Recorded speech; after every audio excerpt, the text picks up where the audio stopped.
Hello and welcome to the Jungle Gyms podcast. It's a Tuesday night Tic Talk and it is on a Tuesday. First time in about 3 weeks we've managed to do this one. I'm going to be hosting again. Anthony, as always, it's going to be loose as many things are. James Sharp. It's going to be a casual chat. We covered quite a lot last week with James and Gavin covering the season as a whole. Younger James, before we get into new territory, we will give you a chance to give a wee bit of your spiel about last season, how you felt overall and stuff like that. Before we get into that though, older James, how you doing? How you feeling? I'm out my bed and I'm not greeting Anthony. How are you? Yeah, much the same. I've had 2 days off and I feel like I've actually not done anything for 2 days and I'm enjoying it. It's not like I do hard. It's not like I do hard work. I drive a bus. I sit on my arse and that's it. But when you get a couple of days off, it's nice just to totally do fuck all sometimes. Younger James, though, how you doing? And talk to us about last season. How was it for you? How was the double win at the end, League Cup double? I think I was only Gav after the week after the season ended. I think it is only last week I missed, so it was just the Scottish Cup, which was the cherry and top of the cake. Really, really good. Another great day. And probably the most unexpected double. Never mind, just even I would have took your horn off for a league win at certain points. But to cap it off with a double to season into summer was amazing. It was really good, right? Having a double in this season of all seasons was truly unexpected. Come January, February, and even March. I think once we all knew that we were into the final and that we were playing Dunfermline, the expectations, as much as you can't count anything in football, especially this season, the expectations are that Celtic would at least get the Scottish Cup. But that run that we had, the last 8 or 9 games, probably the best way to describe it is the Dyson Maeda kind of run of form where he scores so many goals and he almost, not just him, but he almost single-handedly kind of carries us over the line for the season and the cup final there as well. Anything, James, you stood out for you other than Dyson Maeda in that last run-in? Is there players that you think finally showed up? Arnie Engels, I thought, was a standout in a lot of the games. I think he's a bit of an unsung hero as such. I think he's very underappreciated in the squad. And then the other one's obviously Alistair Johnson. The difference to him to obviously Ralston and Colby Donovan is night and day. Araujo kind of filled that gap for a while, but to get him back for the running was brilliant. And I thought the two of them were really good as well on the last day against Hearts, which was probably the ultimate squeaky bum time. But I getting out of the line and to get everybody kind of, I know Cameron Carter-Vickers never played, but to have him back fit, I think the only one that's really... bench, wasn't he? I couldn't tell you. I don't know if he made the bench or not. I can't remember. It obviously didn't get off it anyway. But I think the only one that's missing kind of long term now is Jota. Would they be right in saying everybody's kind of out swipe back now? So, hopefully getting into the transfer window, we can add to that. Hopefully, and that's probably what the crux of tonight's podcast is going to feature on. Obviously, we will be touching the managerial appointment, which is long overdue, shall we say, by many people's estimations. But things seem to be progressing this week at least. I think come Friday evening at least, the news circulating was that Martin O'Neill had basically been offered the job and they were waiting for the weekend to finish, wrap up, and everybody kind of half expected 10 o'clock yesterday morning would probably be announced that Martin O'Neill was the new permanent manager for next season. But as yesterday unfolded, it started to be rumoured that Dermot Desmond was going to be meeting with Robbie Keane last night. And then the rumours started circulating that it was a head-to-head between the two. These aren't massive rumours. This is what we've all known for many weeks now. But I just want to get the timeline in there because today, that kind of story, that rumours, the kind of timeline of things going is that I think Keane has been approached by Desmond. He's practically been offered the job so long as O'Neill doesn't want it. But it looks like he's looking for a 3-year deal with some guarantees, as many would. But guarantees at Celtic mean fuck all at times. But it looks like we're now going back to Martin O'Neill later this week. So all this news is constantly in my head, and what I'm seeing is constantly just social media people just trying to second guess and trying to throw dart at timelines and things.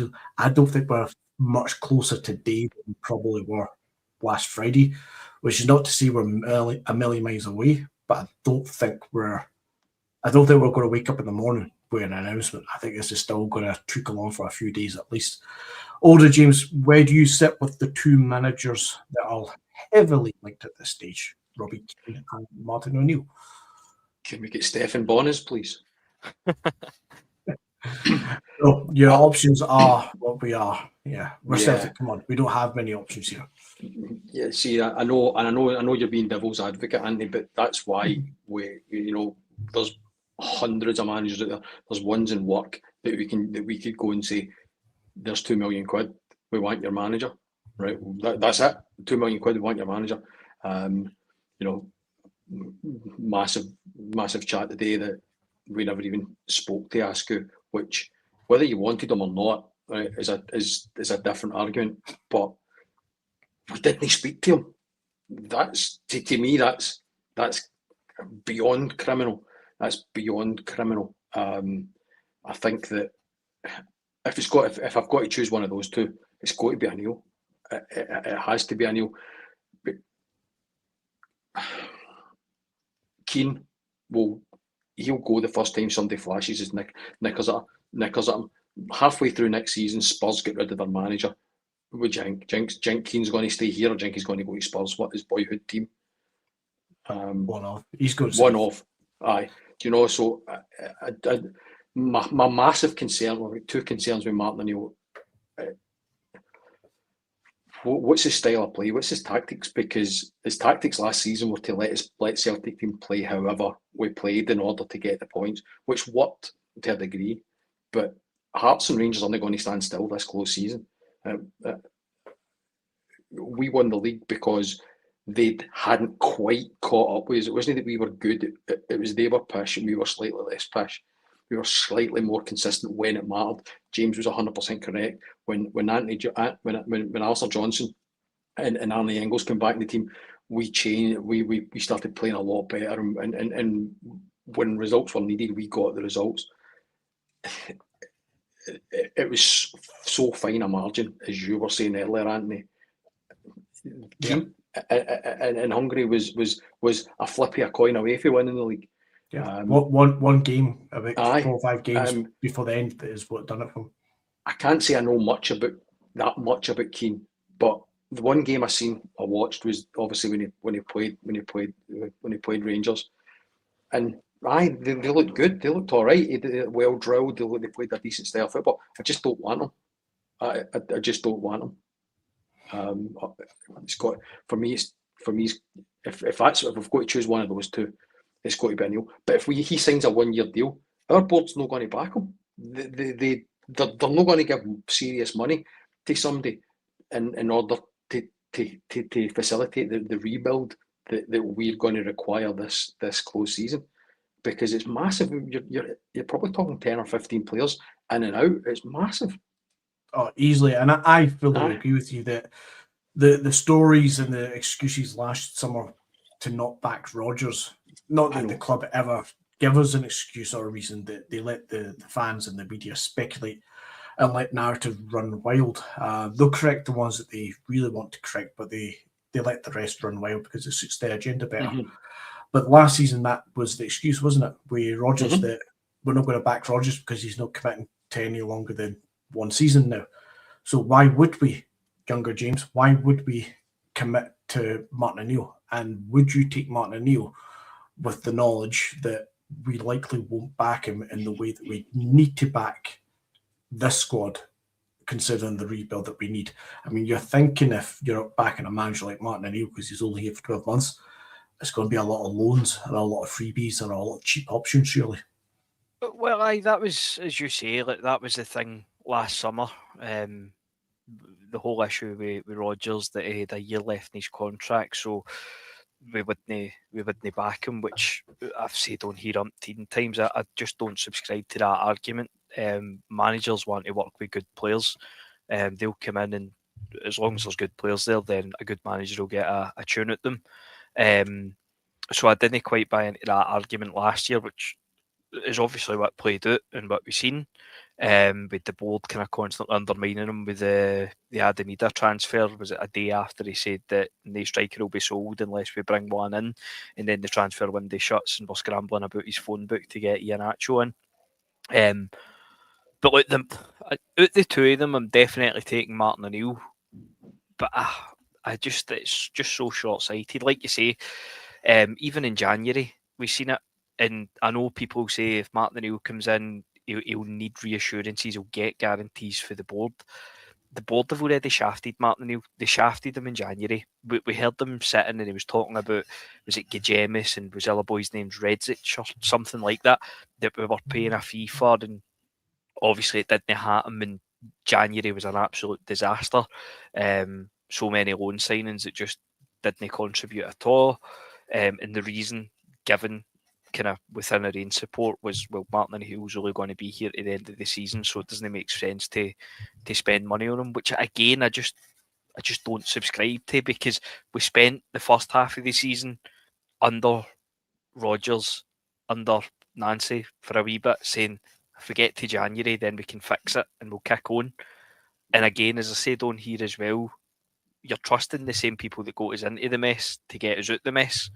Fast forward another 6 months and here we are again looking at the same people that's got us in this position to get us out of this position. And absolutely no disrespect to Martin O'Neill, because the job he's done this season and getting a double over the line has been incredible. It's something that I think we would have all thought was impossible at one stage or another. And he did it. The run we went on at the end was fantastic. The last day of the season against Hearts will be one of the games that will be spoken about for years. It's right up there with the best Celtic games I've ever been at in terms of just kind of atmosphere and just how everything kind of went and how everything played out on the day. But I don't want Martin O'Neill to get the job either. As James says, I'd like us to go elsewhere. I'd like a kind of total refresh, because as it stands now, we don't have a manager, we don't have a coaching staff. If we're getting a director of football, somebody of that ilk, we don't have that either. We've got an interim chairman. We don't have a head of recruitment. We're potentially looking at a board reshuffle, although that's maybe more kind of hope than expectation. So there's a lot that needs fixed at the club, and I feel that Martin O'Neill would maybe be a kind of sticking plaster out it. And as I say, I don't want that to come off as any disrespect at all to Martin O'Neill, because the job he's done was amazing. And if it was a straight shootout, which it does appear to be between Martin O'Neill and Robbie Keane, then I'm taking Martin O'Neill all day. If Robbie Keane's name wasn't Robbie Keane, if it was anybody else and they had that CV, and I know he's won things, he won the league in Israel, and obviously he won the league in Hungary as well, but just off the back of losing that league, which is a one-horse race, to come in and oversee the rebuild that's required, not even just to the squad, but the club itself, I just think it's, and that's before you even factor in the Israel kind of side of it as well, I think it's just setting us up for disaster right away. So a name I'm going to be a dick here to use, because I'm going to push for some sort of response that might tie you up. It might not. You might be smarter than me, so don't worry. But a name that's been branded around for the Celtic job for probably the last 2 years, maybe a wee bit longer, is your man Knutson at Bodo Glimt. Now, Knutson is 57. He has 4 league titles and 1 cup to his name. And they took us apart. They took us apart at Celtic Park. Robbie Keane is 12 years younger, and he's got 2 league titles in 2 different leagues, and he's got 2 cup titles as well. No ball hair away for this trophy haul of Knutson, but he's done it in multiple leagues, and he's done it at a younger age. We would all take Knutson. Why wouldn't we take Robbie Keane with that CV? Because Nutson's done it in Europe. Nutson's done it in Europe. Robbie Keane, he beat Rangers last year, and he had a couple of results in Europe last year. But Nutson's done it in the Champions League. Like I said, he took us apart at Celtic Park when we were playing some of the best football under Ange. We were playing really well under Ange, and Nutson's Bodo Glimt took us apart. Just to touch back on what James has said, everything was 100% right. But the only thing I'll say is Celtic shares are up 133%. Sorry, 33%, not 130%. 33%. And that's what the board thing is about. The Celtic share price is up 33%. It is. And talking of percentages, just to bring it back to the managers, Keane is 66.67% win rate across 3 teams. ATK, is that in India that he done his first game? Yeah, it was. Compared to Nutson's 57%. Now, I've got no qualms with either of those percentages for win rates. I think they're pretty standard, pretty good, pretty fair for managers that you would want to seek. Obviously, at Celtic, you want to see that creeping up to 70 for the guys like Ange Postecoglou and Martin O'Neill's, but they are exceptional levels. And a league like Scottish football and a club like Celtic, managers usually will raise the win percentage rate because of the nature of the league and how many games we are expected to win. But again, taking Robbie Keane's stats, they are pretty high already across numerous leagues. 66 at India, 73 in Israel, and 62 in Ferencváros at Hungary. So for me, and this is with the utmost respect for people in our fan base who are adamantly against Keane because he worked in Israel and he took the Maccabi money and all the rest of it, I totally appreciate that and I totally understand it. But from my perspective, I know this might sound like I'm the dick. It doesn't faze me. It doesn't bother me. It's football at the end of the day. To me, I imagine to some people, football first and foremost. Could he have picked a better club? Could he have picked a better league? Absolutely. He has to live with that though, not us. But just taking it as a pure football thing, I think his CV looks okay. I think his CV is good. And I think if he had the same stats, but he was a Danish manager and he'd won the Norwegian League and a Norwegian Cup, a Swedish League and a Swedish Cup, and he had a win rate of 67%, I think everybody in the Celtic support would be desperate for him. Hell, we all wanted to ask you, minus some of us, James, we all wanted to ask you, and the only thing he won was it the Iceland Cup? Well, no, but the Faroes. But I think that's quite a skewed argument, though, because Maccabi Tel Aviv are probably my Israeli football knowledge isn't quite up to scratch, but it's probably the biggest team in Israel. And then he's went to Ferencváros, who by far and away are the biggest in Hungary. Yeah. So he's always going to have a better win rate than obviously Askew, who's going to one of the kind of lesser teams in the Premier League in Scotland. But the fact that he lost the league, I mean, you can have a better win rate than he's got. He still lost the league there. That's the kind of be all and end all. As I said before we come on here, if it was Martin O'Neill in the last day of the season, we played Hearts and Hearts beat us. I know you were kind of saying earlier that is it E2 Gyur or something that won the league in Hungary. They had a really good season in comparison to other seasons. You definitely could level the same thing at Hearts this season. And if Hearts had beat us on the final day of the season and won the league, we wouldn't be sitting here going, we were really unlucky because Hearts were really good this year. We'll try again next year. It's all right. Martin O'Neill had a great win rate. That's not how it works. He was in a one-horse race, regardless of how good, bad, or indifferent the other teams were. He lost that one-horse race, and like we said, there was essentially, albeit it wasn't the very last game of the season, but it was very close to the end of the season. If they won that game, which was essentially a cup final, they would have won the league, and they didn't, and they came second. So that's why. See, if this was 6 months ago, then I think you could state a better argument for Keane. The Israel stuff isn't going to go away.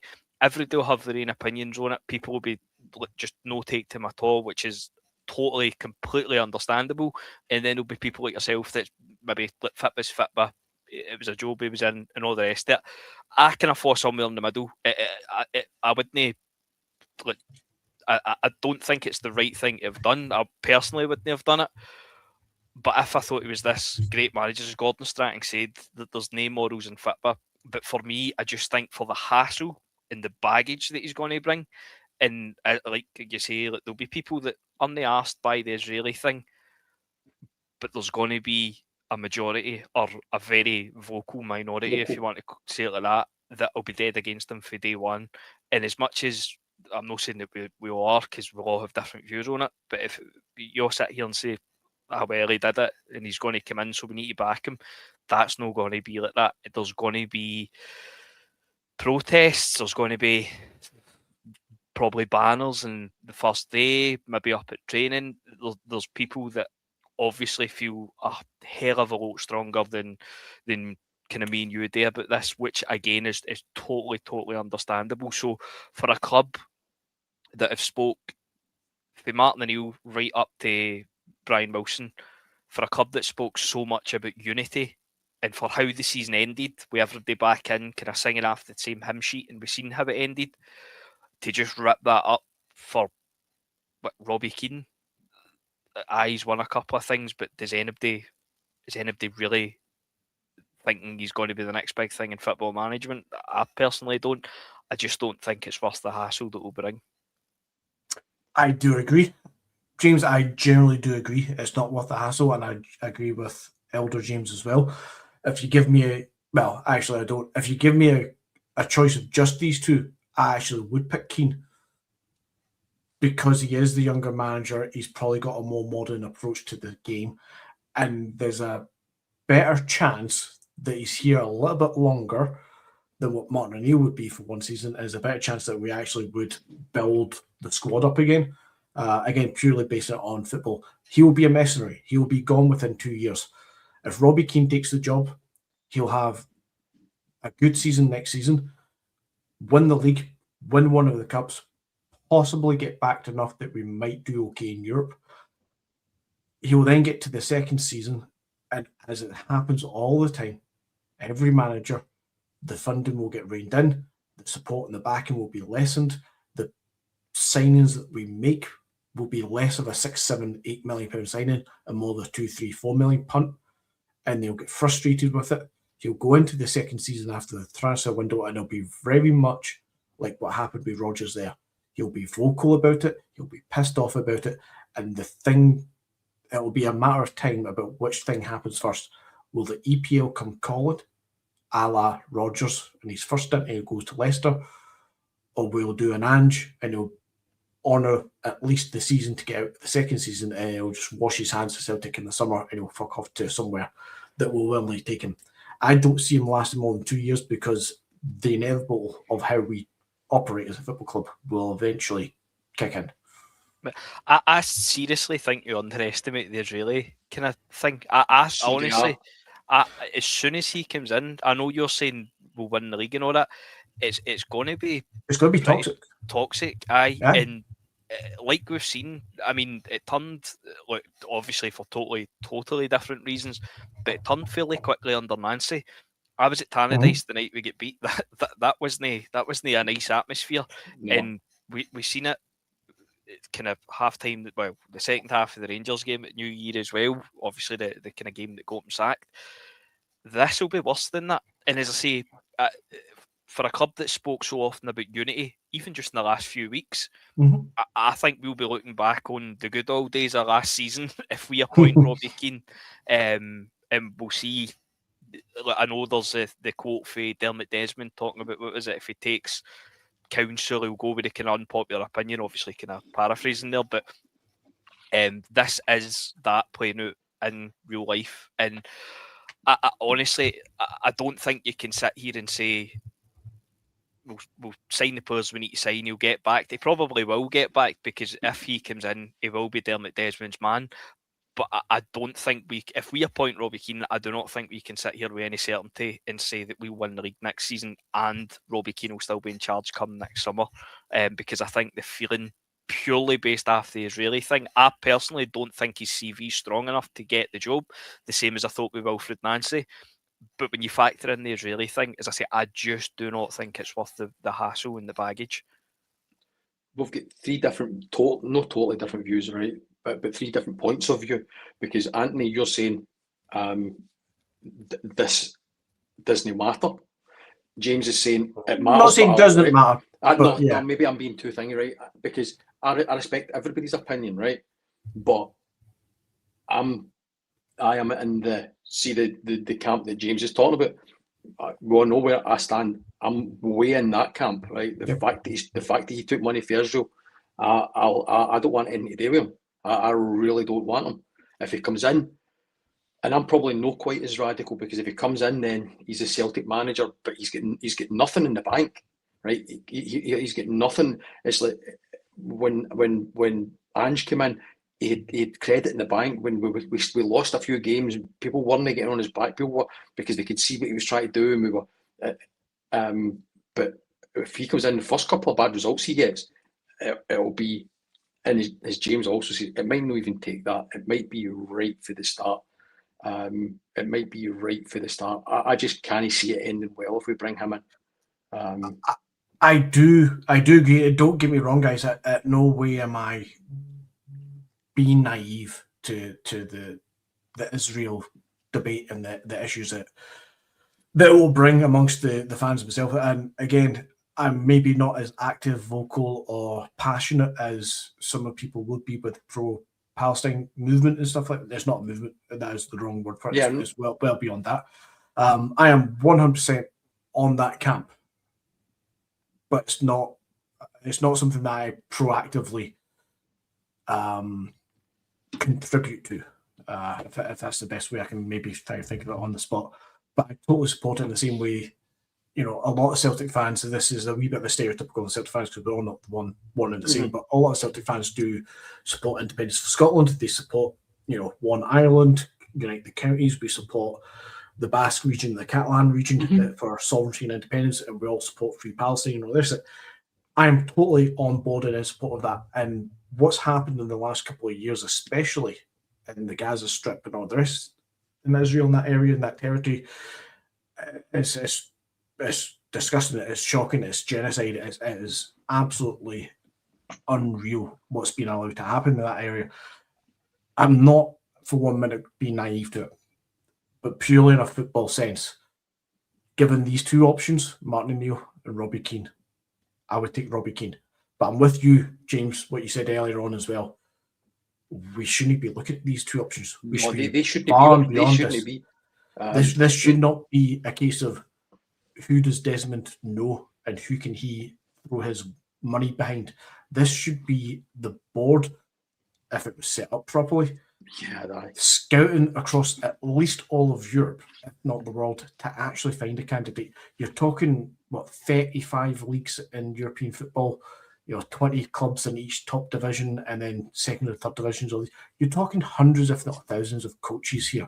You're telling me that the only ones we can always find happen to have a link to Celtic or Ireland, or they're not working because they're not working.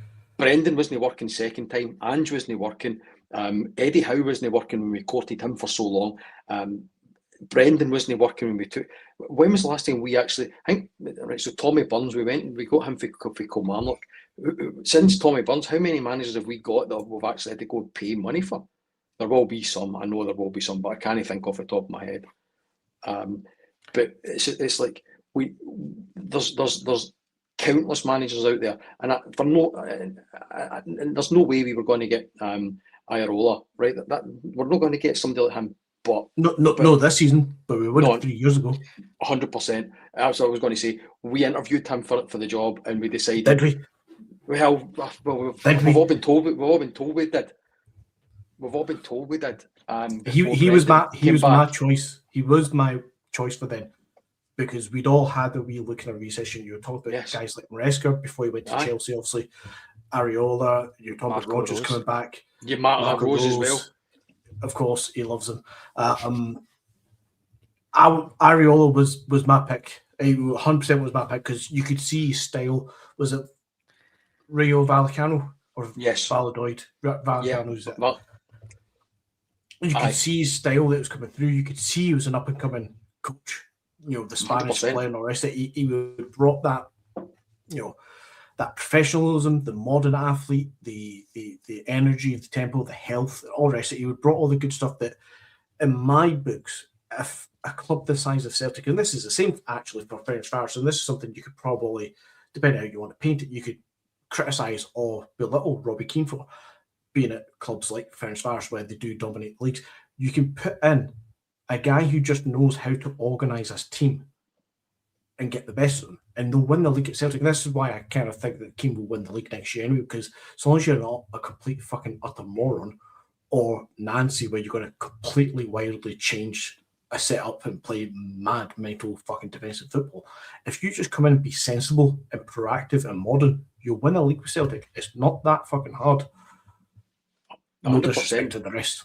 No, you're 100%. See if Nancy had come in and kept the tactics roughly the same as what Martin O'Neill did, right?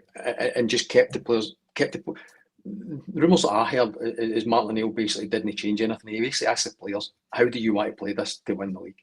And then let them play. And that's how after about the Dundee United game, we went back to the horseshoe of death, right, where the players were, because the players were, this is how we want to play.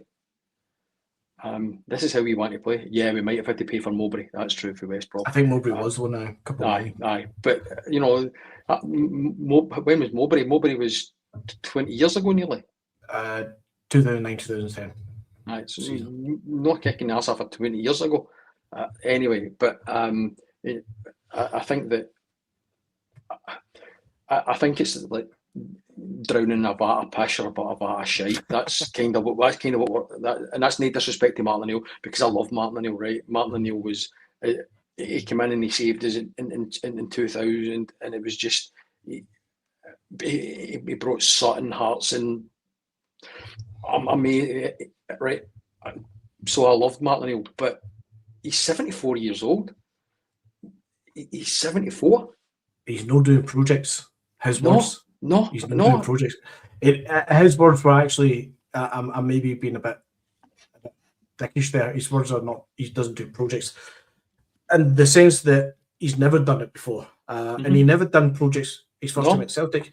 He did what, in essence, what he tried to do this season, but without any funding, without any backing on it.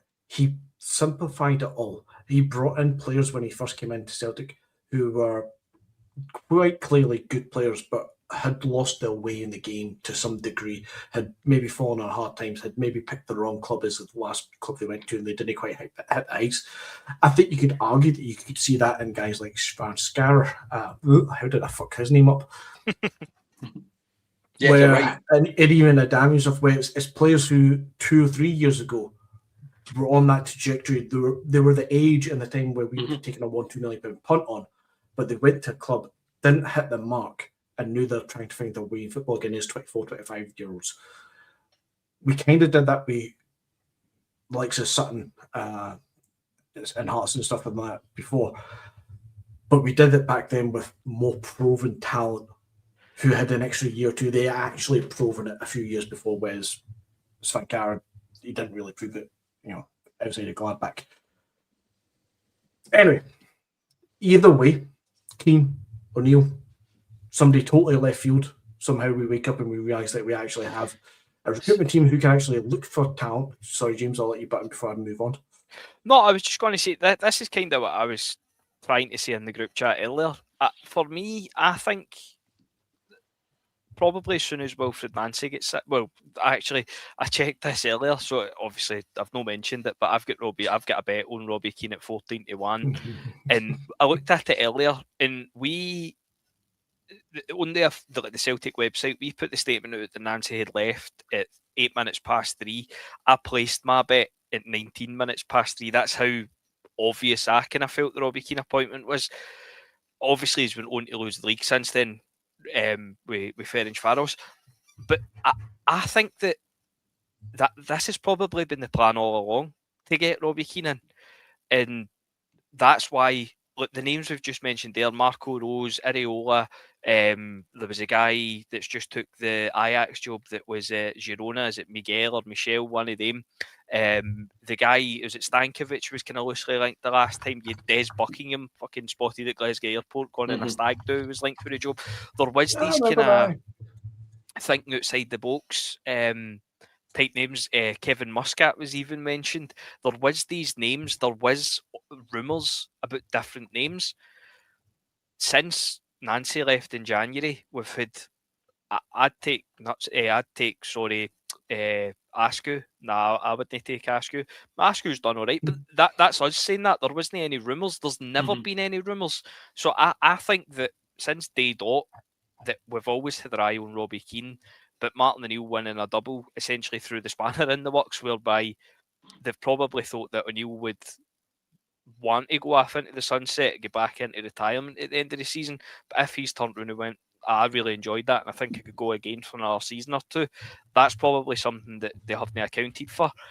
And then, like we're all sitting here saying, the sensible amongst us, if it's between Martin O'Neill and Keane, the sensible ones will pick Martin O'Neill.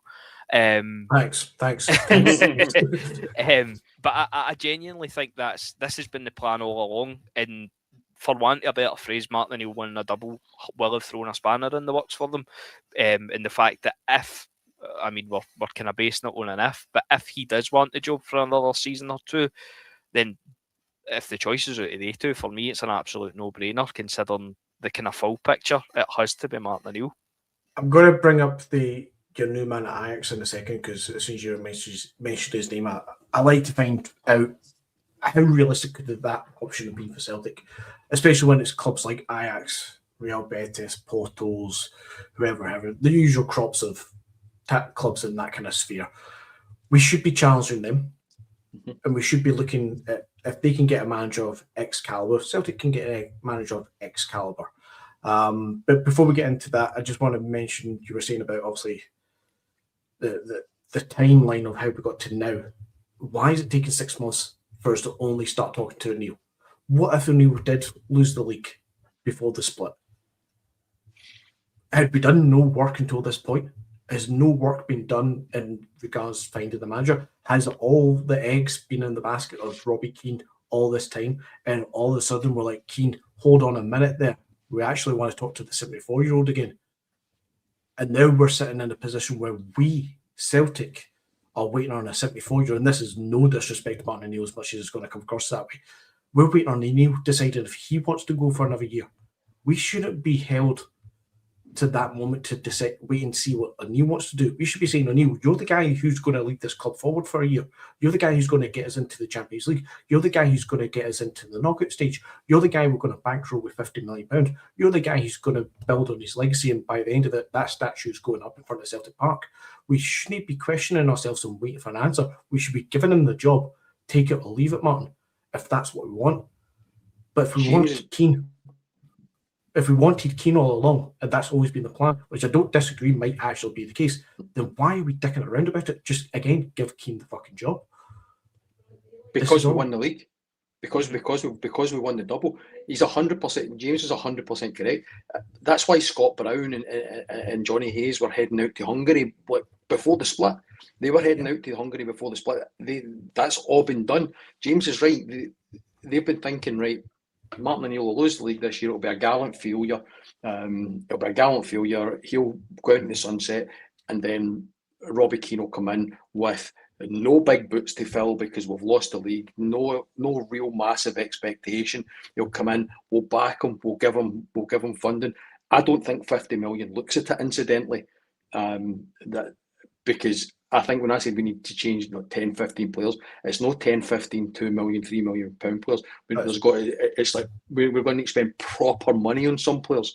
And so I think that the winning of the league has thrown a proper spanner in the works that if Martin O'Neill wants it, then it's his. Again, it's a timeline for me. It's more than anything. It's a timeline and what the board's done. I don't actually disagree that, the guy's just won a double. He should be off the job, and 9 times out of 10 circumstances, the guy who just won you a double should be off the job for permanent. But he is 74, and he is retired more than a decade.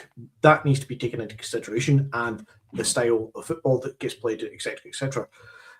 what I now want to wonder, though, is if the plan was always Keane until the last few weeks of the season and we decide, oh, we might get away with Martin O'Neill here, what does Keane think about that? Is Keane being lined up for the job then or sudden, oh, I'll hold fire until you decide what you want to do? I don't think Keane's got the ego for that. I don't think Keane's... I must admit, I keep flip-flopping with it because, a few weeks ago now, when we announced new deals for McCowan and Scales, Forrest, as much as I might disagree with it, I do understand it to an extent because his contract was up, but McCowan and Scales' contracts weren't up. We could have absolutely left that to the summer. Yeah. Let a new manager evaluate it. If they wanted to give him a new deal, then fine. When that happened, and when there was a kind of interview he gave where he spoke about next season, I kind of thought, it's going to be Martin O'Neill. But then actually the interview that I seen after the cup final, where he's like, I'll need to think about it, I'm like, right, it's probably not going to be Martin O'Neill. In the more time that's passed since the cup final, I know the rumours are that Desmond's going to talk to him kind of this week. But the more time it passes, I'm more inclined to think it'll be Keane. And obviously, like you say, the Scott Brown and Johnny Hayes stuff, I know somebody said they were just doing it a game. There was a coaching course or whatever earlier. But I just, there's no smoke I've got a bridge you want to fill. I've got a bridge if you want to buy it. Aye, exactly. But that's why now, if you'd asked me kind of prior to the cup final, I would have said O'Neill. But just with the kind of couple of weeks that's passed, I would now be more inclined to think it will be Robbie Keane. And the only reason for that is because I think if it was going to be Martin O'Neill, then we would already have him in the door officially. Surely. I think the club always tries to play games that suits the club. And I think one of those things would be... Sorry, board. Thank you, James. I think one of the things is going to be the money aspect. And if the club announced Keane last Wednesday, 2 days before the deadline of season tickets, I think you see a massive... Because there's a lot of people who were waiting for the deadline day. I think it got extended to the Saturday. A lot of people were waiting. And if you announce Robbie Keane before that deadline, I think you see those people who were waiting suddenly go, nope, not for me, I'm out. If you announce Martin O'Neill before the deadline, as much as I sit here right now and I say if I had to pick between the two, the guy who's 10 years retired, 74-year-old, doesn't do projects, or the guy who's an up-and-coming manager taking away all the background noise, I pick Keane. Sorry, I've just hit that comment come up there by accident. No vest. I pick Keane. But if you know it's going to be Martin O'Neill, you announced that last week, and you sell out your season tickets within an hour. That's easy money for the board. That's the easy option. That's the positive option you take out of the two that's going there. I'm going to take it on to Miguel Angel Sanchez Muniz, which is your Ajax man who's just signed for them. And then I'm briefly going to take it on to another part of the conversation for this summer and this season with the players and stuff, because we've spent a lot of time on the managers there. But in the realms of, we keep talking about what's the guy's CV, Knutson, he's got 4 titles in Norway. He's done it in Europe against us. You talk about Keane and Ferencváros, Tel Aviv. You talk about, people were talking about Askew. He's not got the experience. He's not got enough winning mentality behind him yet. You talk about Nancy. How much had he won outside of the MLS? Absolutely fuck all, of course. But this guy, and this is not to bill him, but this is more... Ajax are a club that probably have went and scouted this guy a bit more than what we would ever do. They've went outside of their Dutch/South African bubble, Scandinavian bubble as well, where they kind of usually pull their talents from. And they went to Spain. And they found the guy who, funny enough, was also at Rayo Vallecano before Areola was there. He's had Vallecano promoted from the second division, albeit 9 years ago. He's had the Wesker promoted from the second division, winning both those times into the top division. He's had Girona promoted, come in 6th. I think they must have won the playoffs in that round. And in the last few years at Girona, before this season, where he's actually finished 19th in the La Liga, he was the manager who got Girona all the way up to 3rd place just a couple of years ago. So this guy, he's not won a major league title. He's got promotion a few times by winning the second divisions, but he's not exactly blown the doors off the hinges. He's not exploded onto the scene. He's 50 years old. He's been around for about 9-10 years in the management game at 3 different clubs in Spain. How can Ajax, and I know the answer to this, but how can Ajax go and headhunt this guy, find this guy? That guy is not, would he want to come to Scotland and, you know, play in rainy old fucking Aberdeen and Dundee? Probably not. He doesn't want to do that job. We get that. Scotland's a miserable place to some people. But why can't we go get a guy who's got that kind of CV that if you've looked at the style, which I don't, but I imagine Ajax have, you've probably looked at the style, you probably look at his win rate, you probably look at how he plays football. They've went and found a guy who they are confident will do a ton at Ajax. No links to the club, no links to, you know, the Dutch politics or history of it. He's a Spanish manager playing and working in Spain. Why are we not doing the same? Why are we not going to the Austrian league and finding the equivalent? Why are we not going to the Bulgarian league, find the equivalent? I think the short answer is Wilfred Nancy, because that happened. If it would, I mean, as we said all the names in the past, you could probably throw in that Porto manager as well. Was it Farioli? He got a mention at one point as well, and Wilfred Nancy was a kind of fairly boat for the blue. And look, these guys, that guy you're talking about there, and it's probably the kind of Vincent Kompany and Enzo Maresca school of like that kind of. It's almost, if you look at their CV, it's like they're failing upwards. But these clubs they're obviously looking at the kind of style over substance. Like, you're never going to get into Burnley and win the Premier League or be challenging for Europe. You're going to be looking to kind of best stay up. Obviously, it takes them down, but after the back, it gets the Bayern Munich job. Similar for Maresca, spent an absolute fortune at Chelsea, failed miserably, leaves, and then walks into the Man City job following Pep Guardiola. So it's probably that kind of school of thought. But the Wilfred Nancy thing's probably, and that's kind of my point that I was saying earlier, as to why there really hasn't been any of these rumours. Firstly, we don't have a recruitment set up currently. It was Tisdale. Tisdale's gone. Dermot Desmond essentially outsourced the last appointment to Tisdale, which resulted in Wilfred Nancy and made everybody at the club look stupid. So I don't think Dermot Desmond was ever going to kind of outsource it again. They all look stupid before Nancy, to be fair, as well. Aye, well, that's true. But I don't think he was ever going to outsource it again. He'll go for somebody that he knows and trusts, and somebody that he'll probably see as a relatively safe pair of hands, regardless of how everybody else sees it. I can't believe I'm going to say this. I would rather have Kieran McKenna. I'd probably rather have Neil Lennon. That's brutal. I know, no, 100%. But I'm not saying I disagree. I'm saying that's brutal that I'm not disagreeing. No, McGinty, we probably share the same opinions, to be honest with you. But I honestly, the thought, I mean, even we all say that on here, the management team that's rumoured, including Scott Brown and Johnny Hayes. I mean, Scott Brown, I don't know if he got the sack for Fleetwood. I assume he did, and he's then obviously get the sack for Ayr. So I don't really know how that qualifies you to kind of come into Celtic. And we all said, whether it was on here or in the chat, as soon as he made that comment about Celtic's never going to sign a player for £20 million and calling the fans vultures and everything, and you're like, well, you've made that up, because nobody said that, and it's something that we get all the time. You're never going to spend a player for £20 million. Like, brilliant! I wasn't asking for that, and that's 2 or 3 players for £20 million would be nice.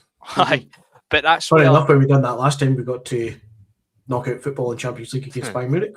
But as soon as that kind of comment was said, I think everybody could see right through it and think, well, you're obviously angling for a job. You obviously see a route back in here. Yep. And then, obviously, within a few weeks, he's all seen Robbie Keane's Ferencváros, and you've got the rumours coming out. And look, the rumours might just be that. They might just be rumours. It might be lazy journalism. But honestly, that thought of that trio gives me the fear for next season. And I love Scott Brown as a player, but, well, no for me.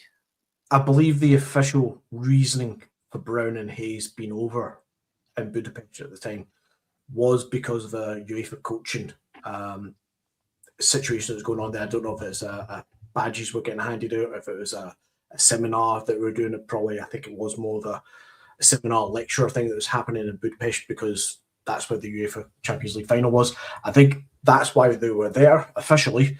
They just happened to be, obviously, at the same time that Robbie Keane's there, got the picture with him.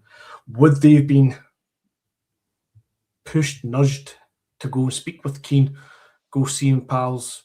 He'll talk to you if he likes you. He might get you a wee joke here, sort of thing. Probably.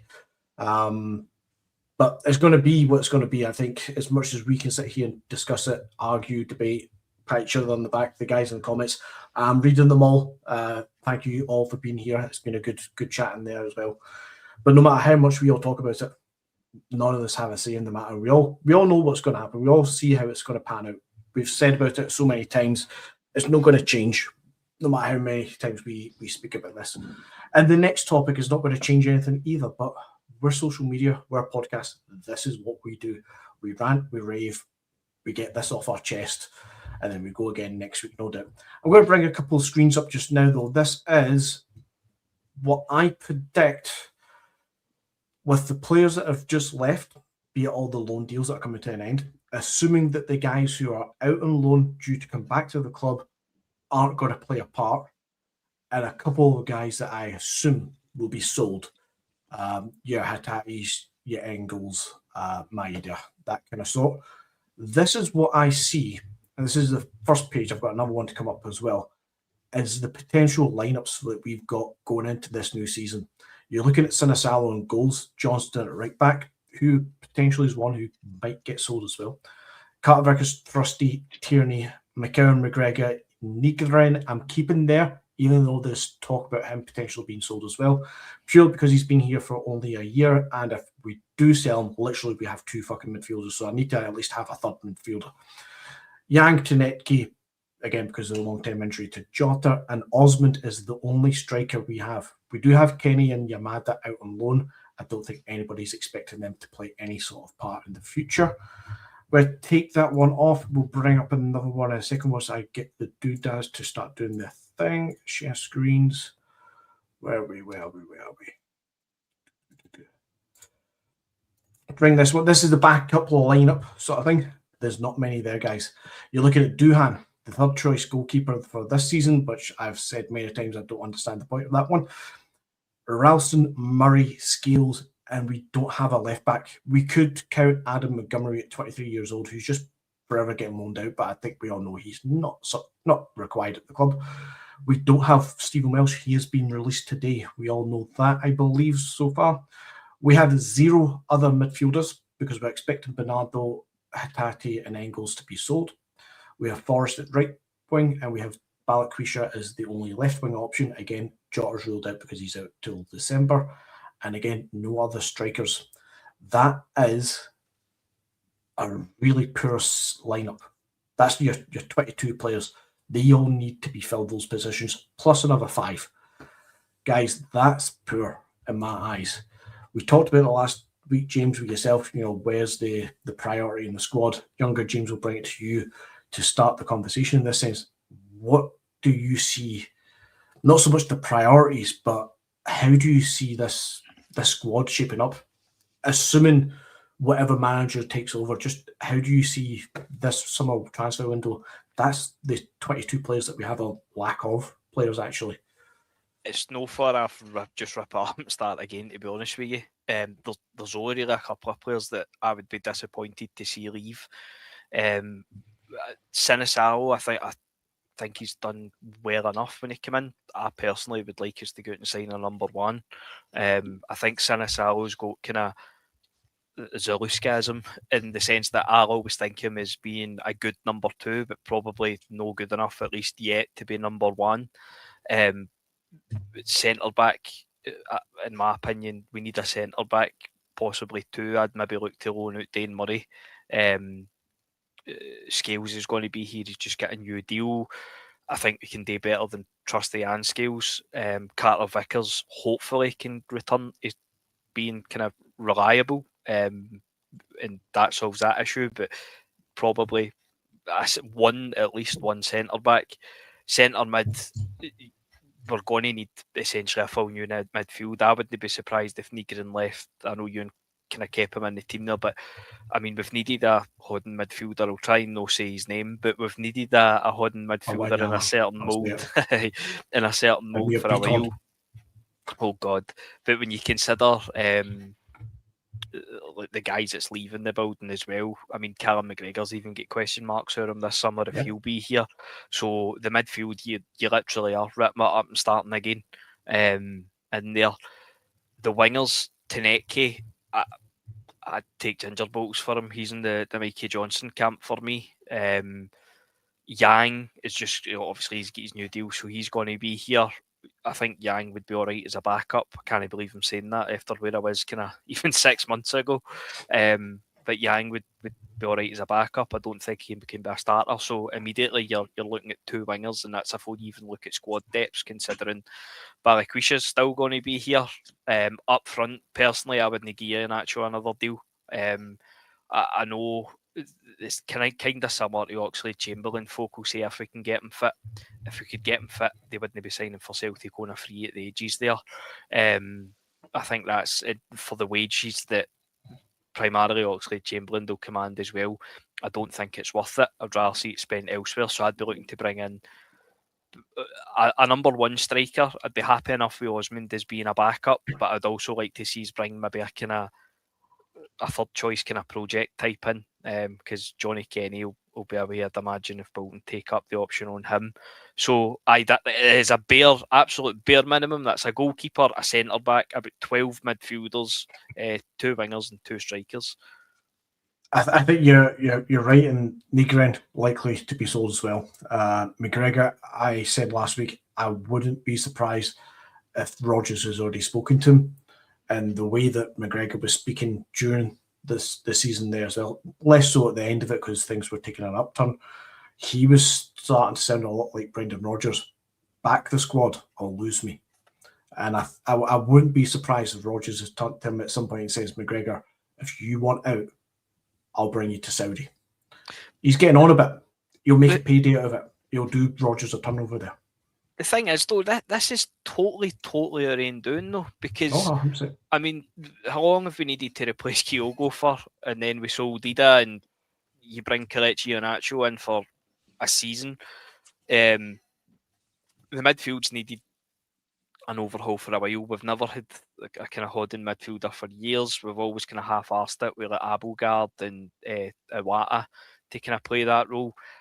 Until this season, I don't even know if you could call Nygren an out-and-out number 10. I don't know what Nygren's meant to be. Just kind of prances about. He scores goals. Aye, but I think we need an out-and-out number 10, and we need a big monster for the middle of the park.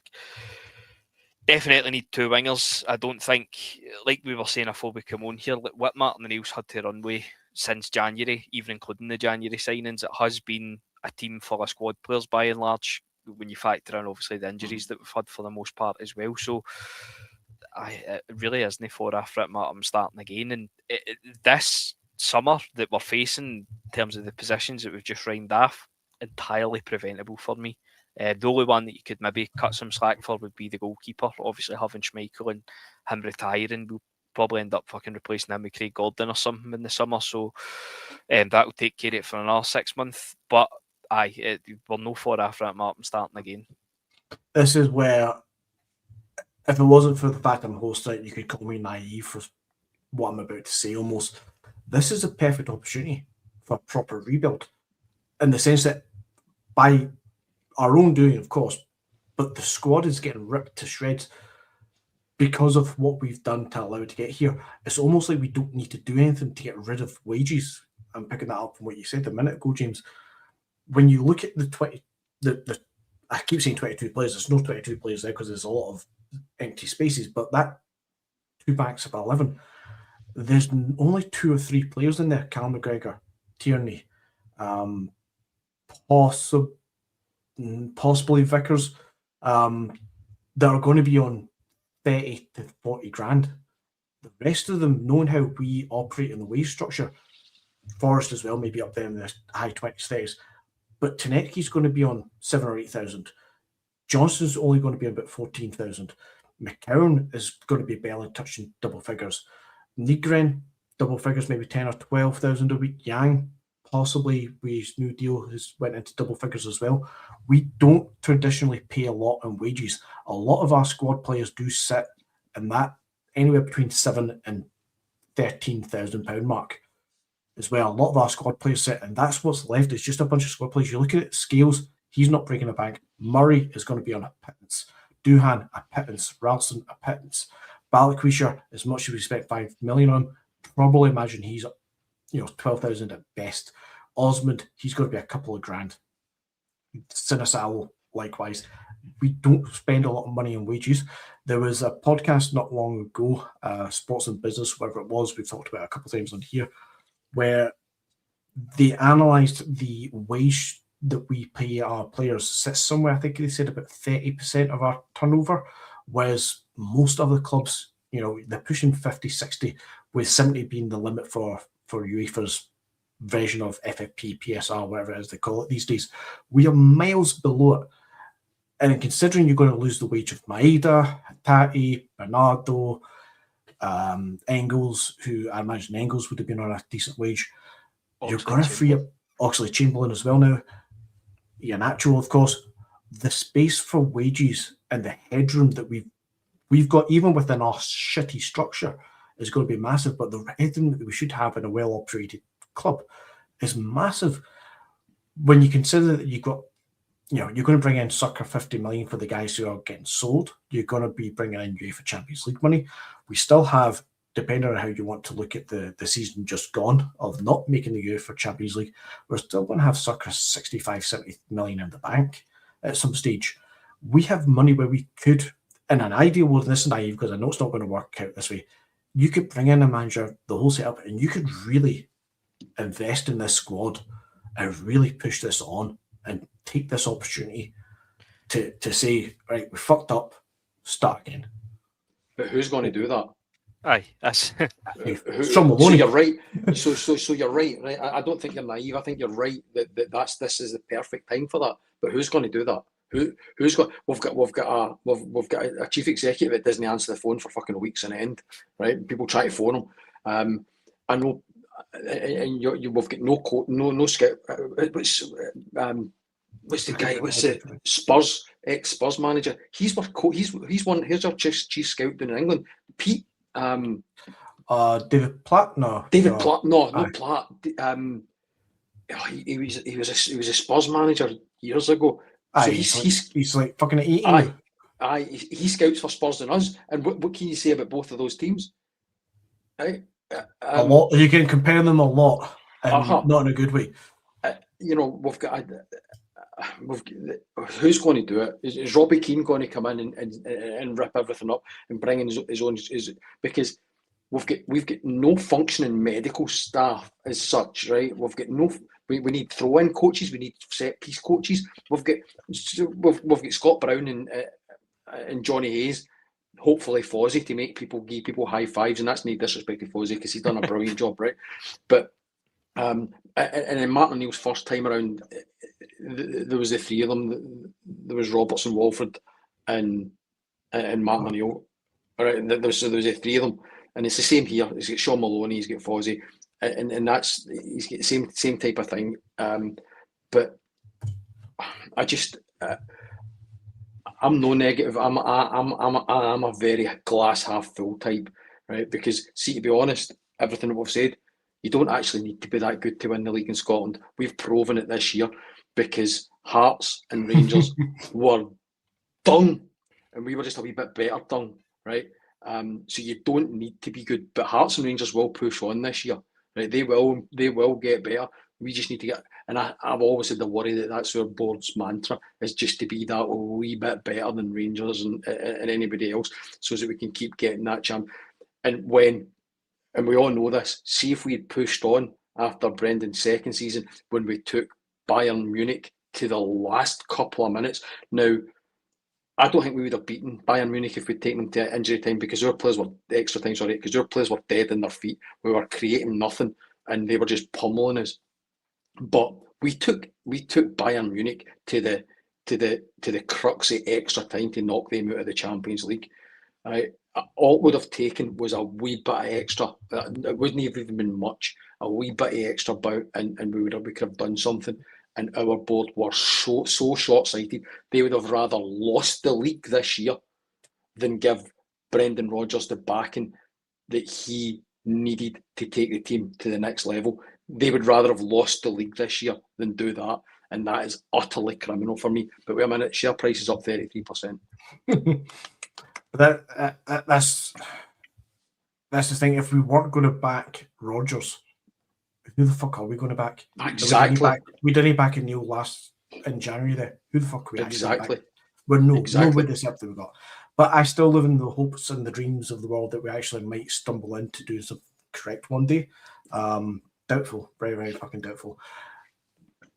Young James, you mentioned company earlier, and obviously Bayern Munich's been mentioned a couple of times this podcast, and has previously in other podcasts as well.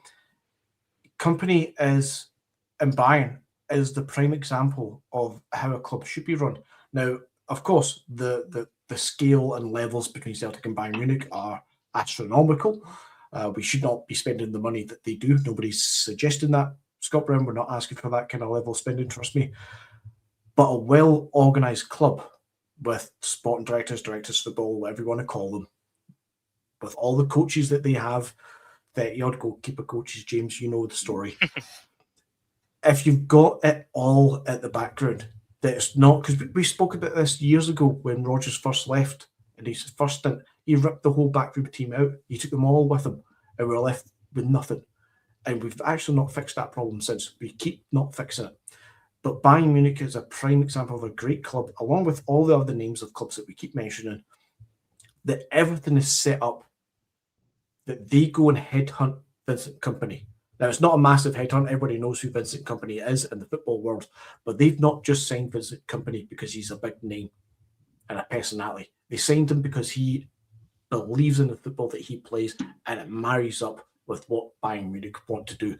I'm not saying it's the exact same football that they would have played previously, but it marries up with the setup and the style that they want to continue going forward with Bayern Munich, and it works. That's what Ajax have probably done with the Spanish boy. They've looked at the setup, they've looked at what his style is, and they go, that works. You can come in and do a job for us. Maresca's been done the same. He's left City as a coach. He's went to Chelsea, with Leicester in between, of course, and now he's back at City. That was always the plan for City, because he buys into what City are doing, and everything behind the scenes is there to support the manager, who is within line doing the style, the formation, everything. You don't have that set up and go out and get Wilfred Nancy, because it's woefully different. But if you've got everything set up, and this is what I mean by the size and the resources of Celtic and Scottish football, this should be the same no matter how big Hearts become, or whenever Rangers might get their act together. If Celtic are set up properly, it wouldn't matter that Martin O'Neill is about to be the manager, or Robbie Keane is about to be the manager, regardless of their CVs. And obviously, let's just park the Israeli politics for a moment on that one. It doesn't matter who that manager is if everything else is working behind the scenes, because the 74-year-old who doesn't do projects doesn't matter, because of the rest of the backroom staff is doing the projects and is supporting them. But we don't do any of that. And that's why we're in the situation. I've got the second screen. That's where the team lineups are. I didn't catch all that, mate. Can you repeat that? No. But we get to ourselves to a situation where we have no players, we have no staff. No, that's just the way we are, and it's just how we've always been. And I think kind of what I was saying earlier with regards Wilfred Nancy, like Dermot Desmond will be a lot more hands-on this time. So we simply don't have that structure. We've never really had that structure, which is why we kind of so often in transfer windows find ourselves running about with our hair in fire, scrambling about in the last minute. We moan that we don't sign players when we need them, and then we go out towards the end of the window and overpay for guys like Tenecki. It's because we don't, well, we've never had that structure. But as we sit this summer, we don't even have the bodies in the building. As I said earlier, we sit there now, we don't have a manager, we don't have a coaching staff, we don't have a head of recruitment, we've never had a director of football. I know that's kind of wishful thinking in that regard. We're hoping for a board reshuffle. We've got an interim chairman. As it stands the new, kind of looking at kind of the off-field stuff and to an extent the on-field stuff, the club is a mess. And appointing Robbie Keane, Martin O'Neill, any manager, we're probably expecting or hoping that they'll come in and it'll be like when Postecoglou come in, he'll know the players that he wants. He'll go out and get them in. Look, Postecoglou was a one-off. He'd done about 10 different jobs at Celtic. And that's kind of, I think, what we'll be hoping to get again. But the flip side of that is working out deals, as I say, that's where the scales and the McCowan thing come into it. That's why, as much as we're all sitting here talking about massive overhauls in the summer, I think getting the guys new deals, even to an extent, Yang, albeit he's been a lot better kind of this season. But surely this is stuff that could have been left. Forrest and Yang obviously maybe slightly different, but this is stuff that could have been left until the new managers come in and let them decide. Is Liam Scales going to earn any more money elsewhere than he is at Celtic? Probably no. And see if he is and he wanted to go, good luck to him. I don't think it's a huge loss. The same goes for Luke McCowan as well. So that's why I know folk were saying kind of protecting the asset type, but I don't really buy that, because I don't think either would be a massive loss, and I don't think they're going to get paid a lot elsewhere. But that kind of factors into what I was wanting to say as well. A lot of the, and it is just rumours, but a lot of the rumours are players that we've been linked with. It's players that we were linked with in January, or even going back to last summer. And that also gives me the fear, because anybody that was on that list for last summer and in January, just rip that list up and start again. It's clearly not working. It's curious, that list though, isn't it, James? Because when Tisdale left, the story was he took the list with him. He took the recruitment shite with him. Yeah, because his recruitment stuff. So we have no recruitment team as it is. Basically, we do have a handful of scouts, of course. Your James Bell Walker, and your boy that you were mentioning, David Pleat, whatever his name is. We do have some, so there is something happening in the background. But how is it that they're falling back? As you're saying, James, they're falling back on the same guys that were like with 12 months ago. And we've had three different managers since then. See, I said this as well. Look, time will tell, obviously, but see with the stuff with Sriracha not getting offered a deal, and I'd be a hypocrite if I said we shouldn't offer out new contract to guys in the building without a manager, but we should have signed Sriracha without a manager in. But the fact that we didn't do that, and we obviously done one but no the other, I will not be shocked to see Celtic strongly linked with Greg Taylor. Greg Taylor left last year to go, obviously thinking he was going to get first team fit by in Greece, and it's not worked out that way. And he'll be relatively cheap, and he'll come back in. He's seen that the grass isn't always greener, and he'll probably have seen the amount of football that Sriracha got, albeit we probably thought it should have been a bit more, and think, I'll have a bit of that. I'll get back down the road, back home, and slip in as number two. And I think it'd be pretty predictable, pretty on brand for us now, to be honest with you. I think I said about that specific one last summer, that I wouldn't have been totally against that with Tierney being the number one, although his time was up, much like Ralston. It was time to move on. I'd be extremely disappointed to go back to that now. I think if we just went with Taylor as a backup, I would have been fine. It would have been what it would have been. But to go back to it now would just be poor, extremely poor recruitment. And so Celtic. Aye, exactly. That's what I mean. It's Celtic. very, very, very on brand. As I say, he's left earlier. He's no, as far as I'm aware, I could be totally wrong, but as far as I'm aware, he's not getting a game. Right. So I don't know what his contract situation's like, how many years he signed for, but I would not be surprised to see him coming back. He's not in the World Cup squad, is he? I don't think he is. No. So players, we talked about this last week as well, James. I'll give you a wee chance because there is one player that getting discussed, potentially going to Sevilla, of all places. But we have loan players coming back in to the club at some point. I don't know if it's the end of May they were due back, so technically yesterday, if it's the end of June, perhaps all these guys come back. But you've got Mike Nawrowski, right-footed centre-back. You've got Hayato Inamura, a left-footed centre-back come left-back. You've got Thiago Holm. You've got Lewis Palmer, your Prince. You've got Kenny, and you've got Yamada. These are players who are all due to come back. Last week, I did have some numbers I won't bother the chat with him again or yourself. But one that I will point out, because I know you do know the Palmer stuff, but one I want to point out is somebody that I'm just curious about more than anything else. Ina Moore actually played the bulk of his games, especially in the second half of his spell there, at left centre back rather than left back, which I think a lot of us were curious how he would fare in that position during pre-season last year. His club was FC Tokyo, Yokohama, can't remember, FC Tokyo, and they won the league. So he's in a league winning title side.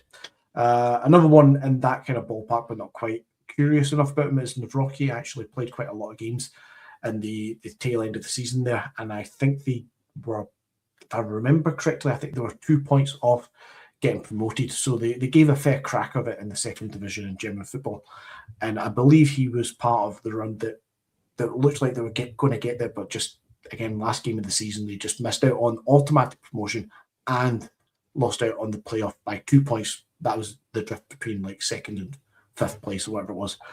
Is there any players, and I'll let you talk about Lewis Palmer as well, of course, is there any players coming in on loan that you actually would keep and would like to see in the squad? Honest to God, I would give Palmer pre-season. I genuinely would give Palmer pre-season. I think he's coming off the back of a really good season with like Poznan. Obviously won the league earlier. He's very, very highly thought earlier and in this household. So I would like to see him get pre-season, to be honest with you. I think probably similar to Haksabanovic, that we signed a winger that didn't have the greatest pace, and then we're surprised that he was pretty slow, which that's a failure of scouting, surely. As I said before, I'd like to see him getting a shot in the number 10 role, just for curiosity more than anything.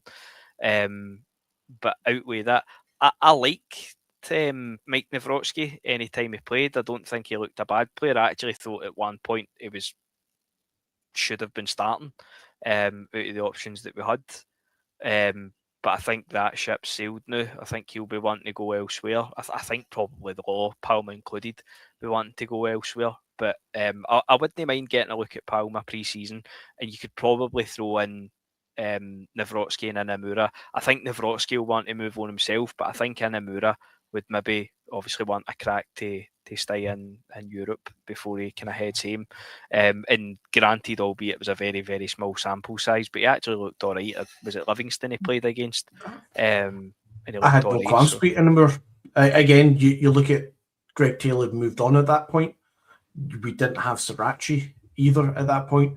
I was reasonably content enough with Keane Inamura, a fair crack at the whip of being some sort of a utility player at that left centre back, akin to what Scales is, a backup to Scales and Tierney, considering the options that we had.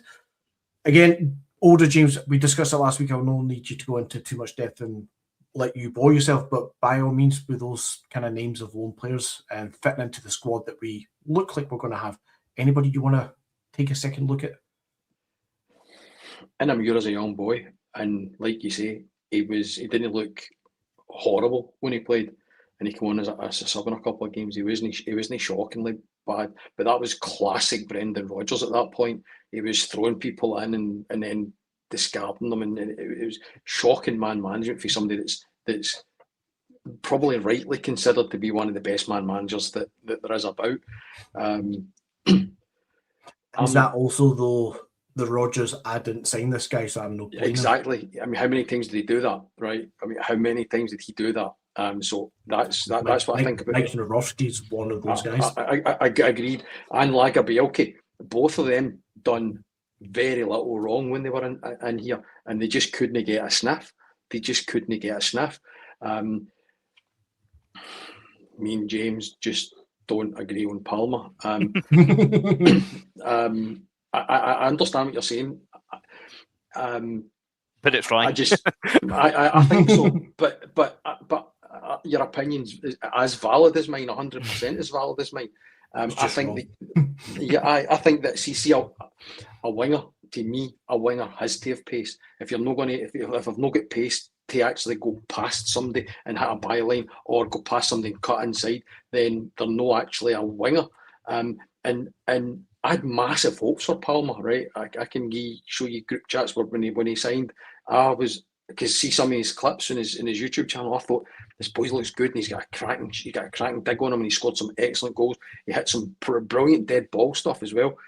But he was slower than Chris Commons, and that's saying something.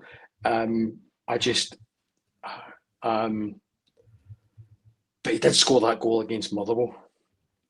So, Palmer's in this weird situation, I think, where if we ignore Jota because he's out for so long just now, we all do wish he comes back as great as he once was, but of course we need to plan as if he's not here.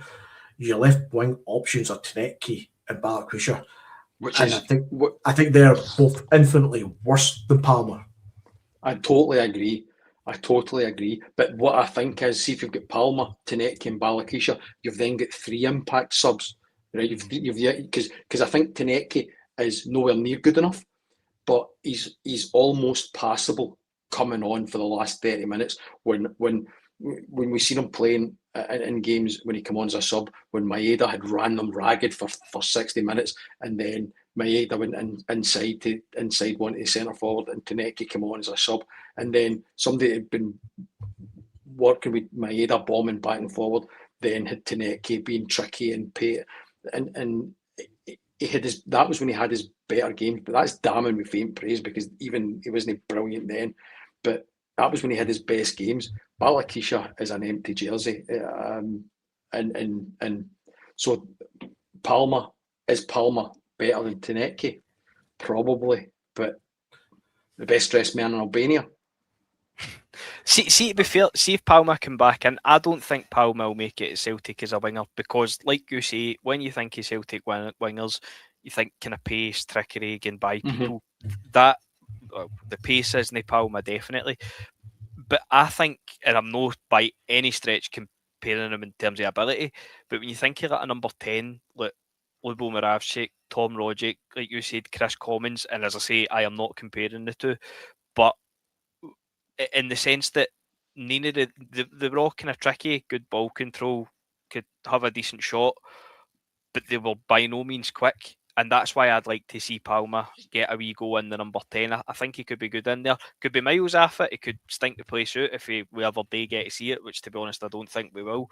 But even prior to his loan, when he was here and scoring in the Champions League, I would have still liked to have seen him in that number 10. For me, and people might listen to this and think, what the fuck's he talking about? But for me, I think he's a better player than Yang. But I wouldn't disagree with you. I wouldn't fully agree, but I wouldn't disagree with you.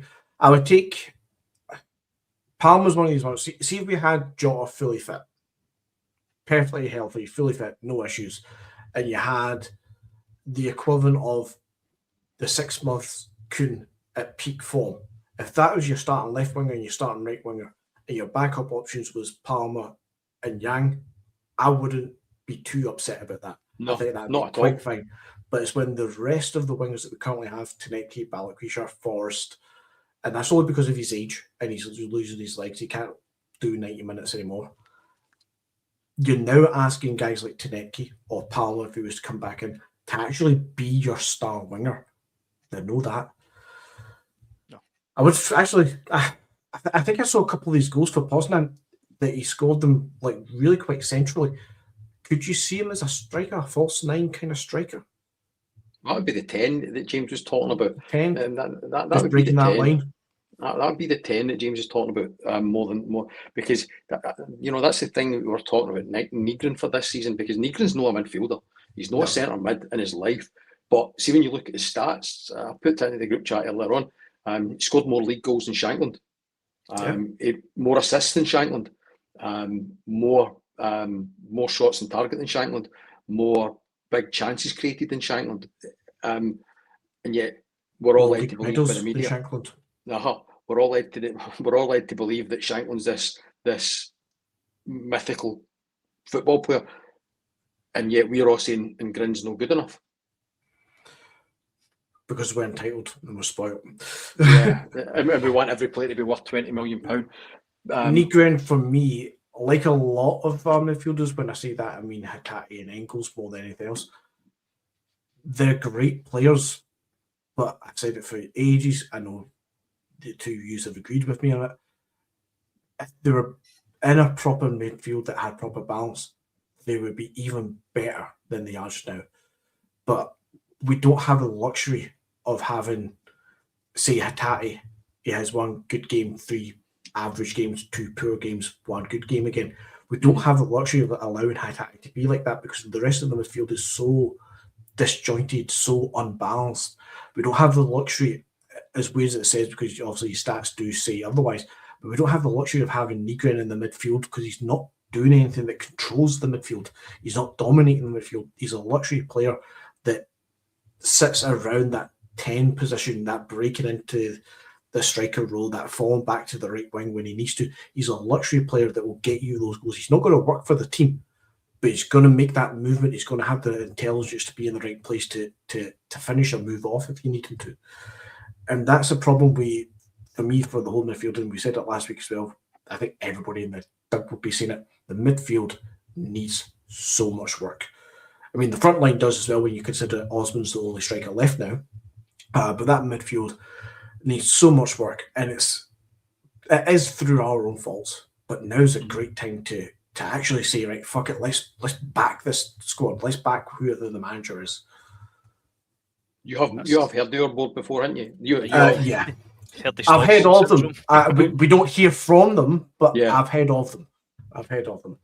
Right, guys, we're at 1 hour 26. I'm going to wrap it up for the night. It's a wee bit longer. I thought we were actually going to go, and I'm not against that one bit tonight at all. Guys, anything else you've got on your chest you want to let out before we wrap this up for the week? I'm fine.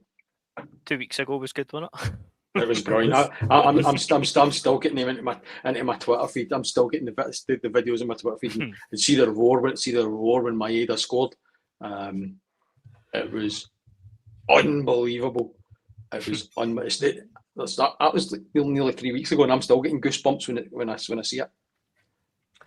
Kenneth, we're talking about Callum McGregor. I think he does, but again, if he gets to the midfield balanced, I think he'd be absolutely brilliant next season if we had the balanced midfield.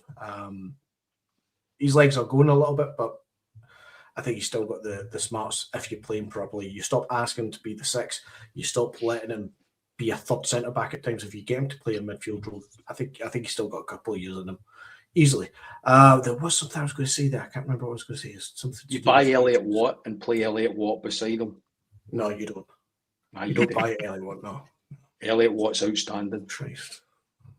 Maybe he is, but probably isn't.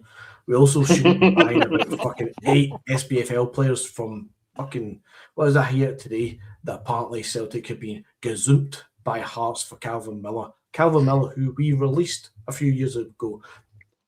Apparently we asked for him last year at Christmas. January. Apparently we asked about him at Christmas. I don't know. I really hope we don't, but that's the level of our club then, isn't it? Or our board, if you want to say.